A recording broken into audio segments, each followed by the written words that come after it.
Bukan pakai masker. Yo. Kambing ini mah. Oh bakal Idul Adha. Ini bakal di mana?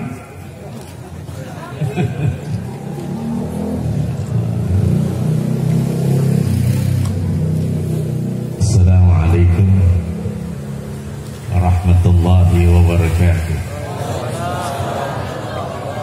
Duduk gak enak, diri gak enak, rebahan kali ya.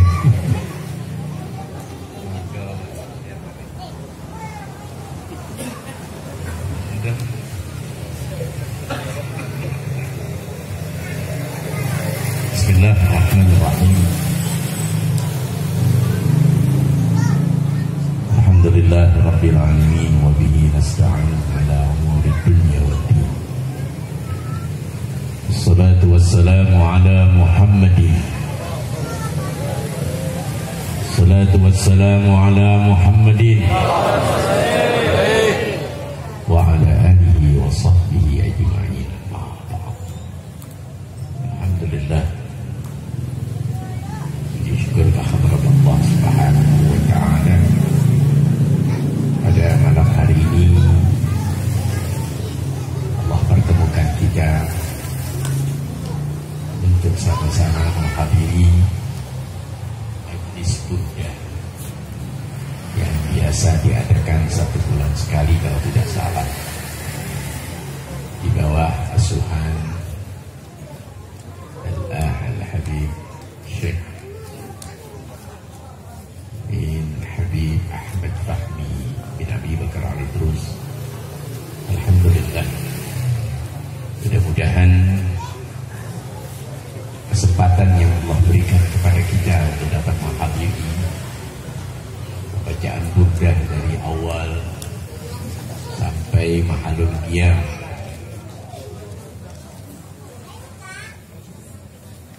kita harapkan kepada Allah Subhanahu wa taala segala puji-pujian,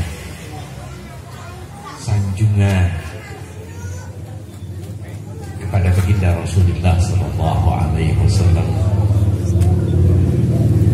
Meskipun kita tidak mengerti makna yang terkandung di dalam pembacaan Burda, tapi ada rasa kenikmatan yang kita rasakan di dalam pendengaran kita, di dalam ucapan lisan kita. Insya Allah semua apa yang dimaksud, yang dituju oleh Shahibul Burda sesuai dengan apa yang dimaksud oleh Shahibul Burda sebagai pujiannya kepada baginda Rasulullah SAW. Kita tergolong orang-orang yang dianggap telah menyampaikan pujian itu kepada baginda Rasulullah SAW. Oleh karena itu, harapan saya mendapatkan kesempatan hadir dalam majlis Burda ini, minta kepada antum sekalian tidak saja membaca Burda, tetapi hendaklah ada tarjamah daripada kitab Burda yang kita bisa memaknakan kalimat demi kalimat yang disampaikan di dalam Burda sebagaimana Maulidin Rasul sallallahu alaihi wasallam, kitab Simtud Duror dan lain-lain yang sudah diterjemahkan ke dalam bahasa Indonesia. Itu akan lebih mengenal lagi kepada kita apabila kita mampu, yaitu melantunkan puji-pujian kepada baginda Rasulullah sallallahu alaihi wasallam. Sebelumnya saya ucapkan terima kasih kepada Sahibul Bait, dari khusus orang tua kita, yaitu Pak Haji Hasan yang sudah begitu sepuh, tetapi berharap keberkahan daripada kita ini.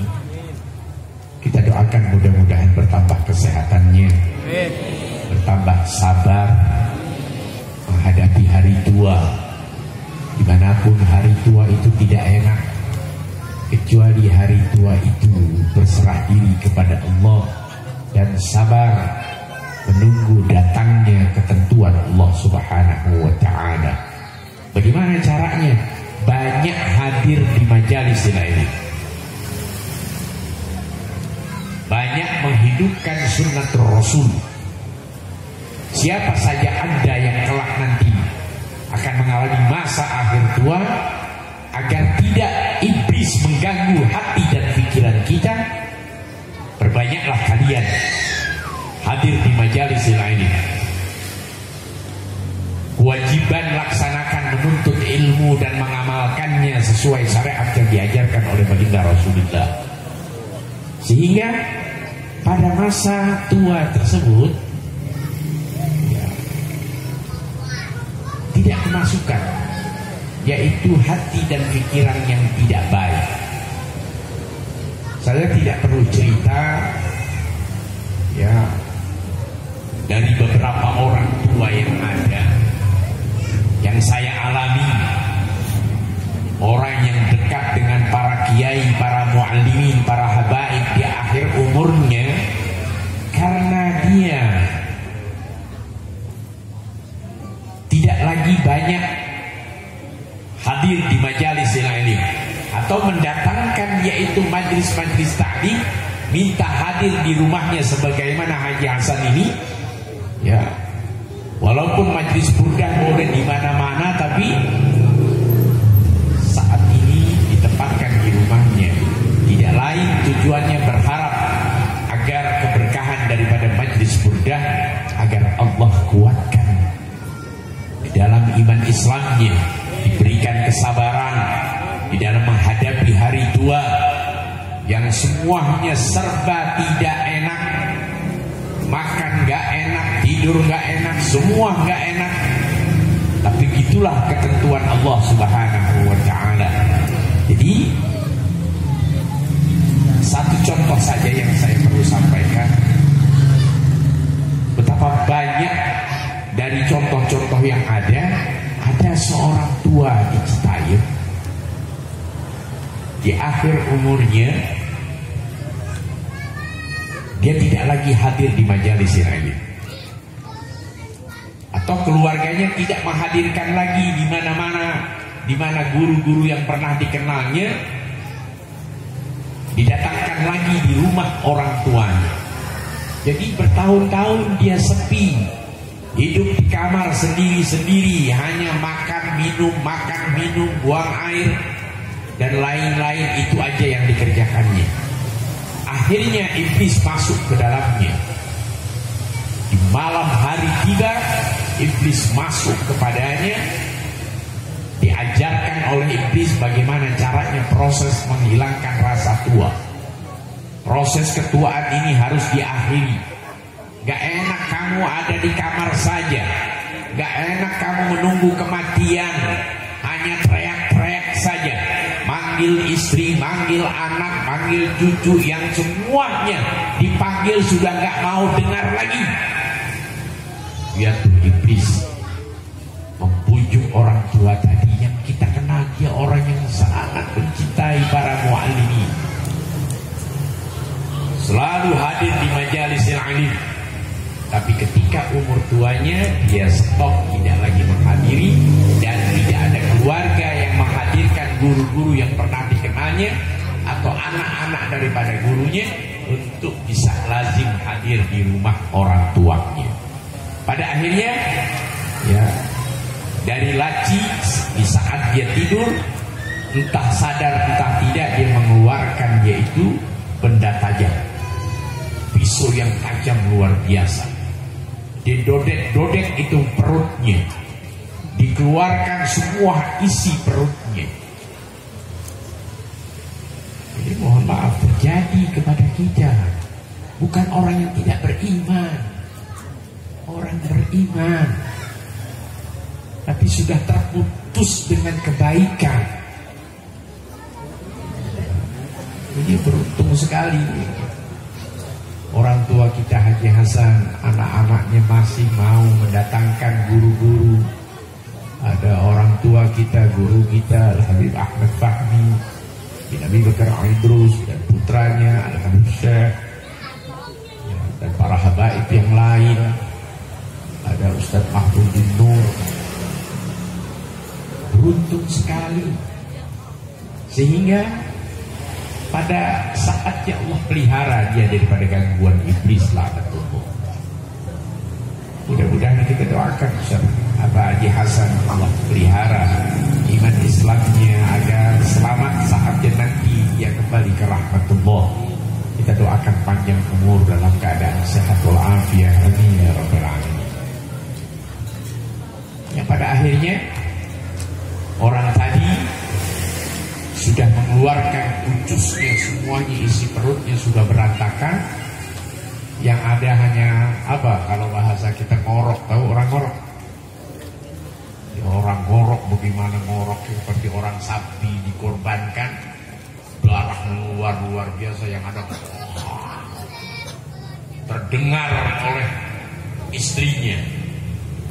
Istrinya memberitahu tetangganya supaya datang karena dilihat darah sudah keluar dari pintu kamar suaminya. Masya Allah.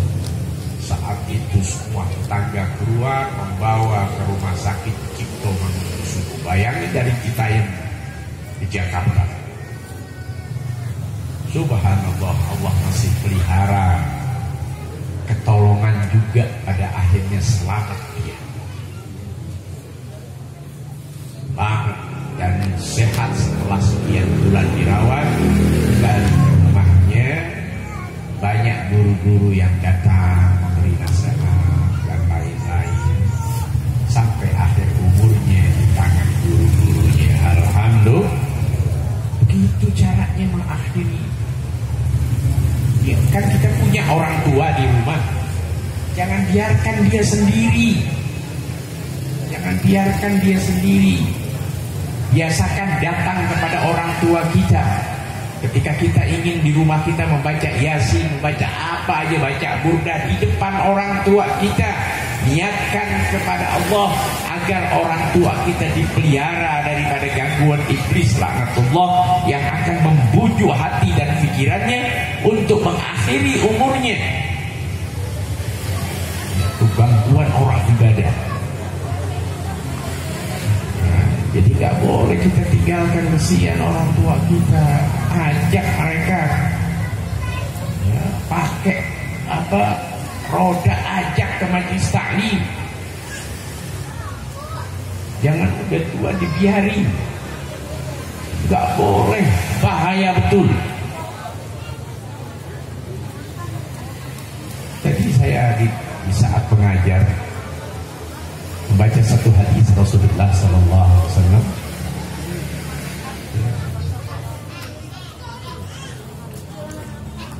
Qala Nabi sallallahu alaihi wasallam, al-iman baydul fakki. Kata Nabi begitu Rasulullah sallallahu alaihi wasallam, al-iman baydul fakki. Iman itu adalah ikatan pembunuhan. Maksudnya apa? Di sana dijelaskan, ya la yaftikul mu'minu. Seorang mukmin itu dia tidak akan pernah membunuh. Ketika orang mukmin membunuh orang lain, berarti ikatan keimanannya terlepas dia. Berarti hubungannya seorang mukmin tadi kepada Allah terpisah. Makanya al-iman baik hati. Ya, jadi hati-hati. Ya. Berapa banyak kita ini hadir di majelis ilmu, ngaji ke sana, ngaji sana, belajar di sana, belajar di sana. Sedikit aja gangguan iblis mengganggu kita, apakah di jalanan,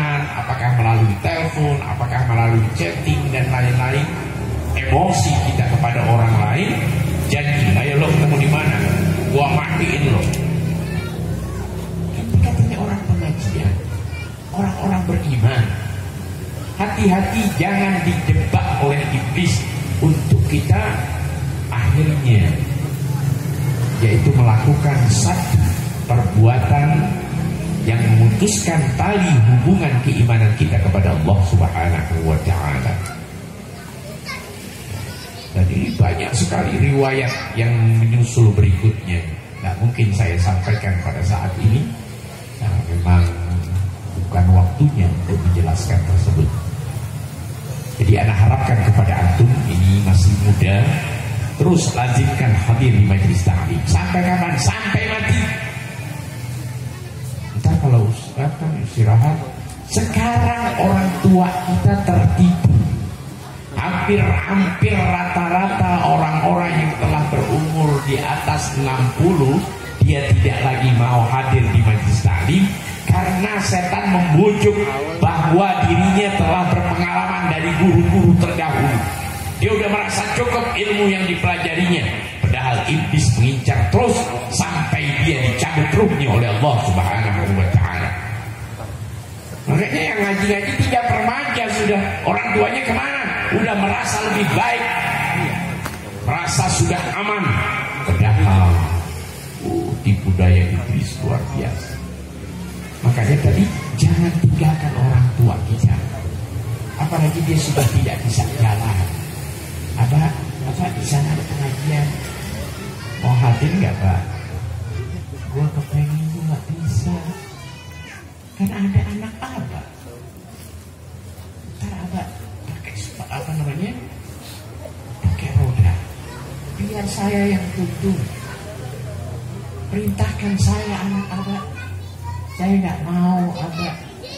Itu iblis mengganggu pikirannya dia, Abah, sehingga Abah tiap hari marah, kesel karena tidak berdayaan.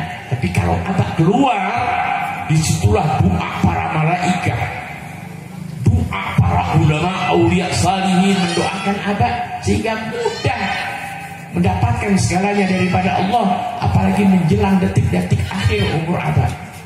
Ayo Abah, biar saya temani. Tapi anak sekarang mana mau. Itu masalahnya. Jangan di waktu kecil kita dituntun oleh orang tua kita. Ketika orang tua kita sudah lemah, kita nggak mampu menuntun orang tua kita mencari keselamatan dirinya. Kita yang harus palang dada untuk orang tua kita selamat. Ini kira-kira orang tuanya masih ada nggak nih? Ada ngaji nggak orang tuanya? Tuh kan kagak. Ini berbahaya. Anak sudah pelajari itu. Di Bukit Duri hampir rata-rata tempat anak tinggal dan lahir di sana. Sekarang yang umur pantaran anak di atasnya ke 55 atau 60, rata-rata mereka udah nggak ngaji lagi apa? Pada main catur dari maghrib sampai subuh. Innalillah. Kalau ditanya atau di sama kawan-kawannya, lu nggak ngaji lagi? Gue mah pengalaman dari kecil, gue ngaji dari zaman Habib ini, Kiai ini, semuanya gue udah ngaji, udah full gue. Mau apa lagi ilmu? Tapi ilmunya diakhiri dengan main catur. Begitu yang terjadi, main catur, main gapri. Nggak mau duduk lagi. Padahal di akhir umur itu yang paling berbahaya. Cerita kesana nyeri dah. Mudah-mudahan Allah pelihara kita ya. Kelihatan ini mukanya udah pada pucat. Masih belum makan. Lapar. Ini katanya nunggu siapa? Rahman Fadli lagi resmi gereja apa tau ya?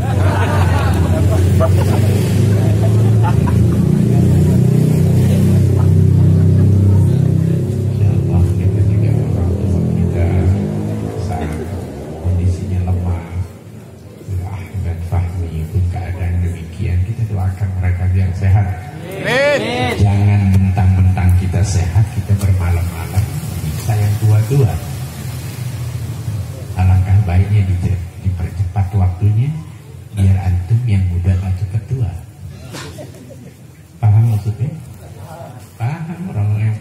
nggak paham. Mudah-mudahan mereka bacaan burda, bacaan riwayat Maulid Rasul Sallallahu Alaihi Wasallam.